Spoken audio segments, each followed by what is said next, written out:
आहे ना पैसे काढा मूर्ती लावताय तिथे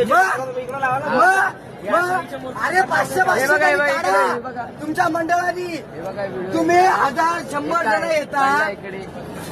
तुम्ही 100 काढा या मूर्त्या मला सांगा या मूर्त्या सांगा मला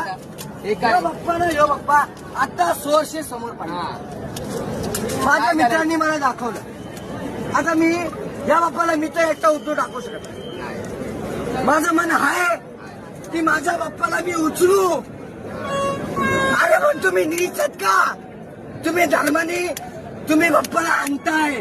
अरे एवढी मूर्तीसाठी तुम्ही लाखो करोडो खर्च करताय पण माझ्या बाप्पाची मूर्ती तुम्ही उचलून घ्याला अरे ही जर मूर्ती पडली आज कोण खर्च करणार आम्ही बीएमसी वाले आम्हाला जाऊन कंप्लेंट करणार त्या तिकडे त्या कोरेगावाला मूर्ती पडली आहे जाऊन उचला बीएमसी वाले उचलणार आहे मूर्ती तुम्ही मंडळाला त्यांनी उचलून टाकलं तुमच्या मंडळाने जर थोडे पैसे टाकून मूर्ती उचलली का होणार आहे का काय अरे भाई मंडळाने जरा 500, 1000, 2000, 3000 खर्च करा पण बाप्पाची मूर्ती आतमध्ये जाऊ द्या रे आणि हा व्हिडिओ ना भाई इंस्टाला जाणं व्हॉट्सअप मुंबई महानगरपालिका व्हायरल सगळीकडे गेला पाहिजे हा व्हिडिओ कारण की भाई गलत बोलत नाही जर गलत बोलत असेल ना बिंदास कंप्लेंट करा काय विषय नाही ताई आज आपला बाप्पा आपण मानाने बसवतो ताई बरोबर आहे आता तुम्हीच मला सांगा आपण मानाने बसवतो जर आपल्या मंडळाने चला 500 नाही 100, 200,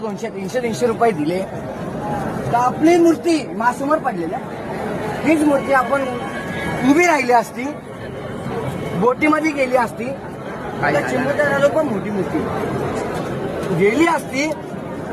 ही मूर्ती थोडी पुढे जाऊन खोल पाण्यामध्ये गेली असती तर त्या बाप्पाला किती चांगलं वाटलं असतं जर तुम्ही येऊन डायरेक्ट धडपडा करणार कसं वाटत मूर्ती आहे ना श्रद्धांनी बसवली 10-11 दिवस तुम्ही आरती केली कसं वाटणार ताई गलत आहे नाही बाप्पाची मूर्ती आहे यार श्रद्धांनी बसवलं तुम्ही करला तुम्ही महिनाभर उपाशी राहता पण तो बाप्पा तुम्हाला नंतर देईन ना दुसऱ्या महिन्यामध्ये ज्या श्रद्धाने तुम्ही बसवता होईन ना तुमचं काय ना काय भला तर होईनच सगळी दुनिया याच्या भरोशावर कायमावर आहे तुम्ही 11 दिवस बसवता 11 दिवसानंतर लोक पडला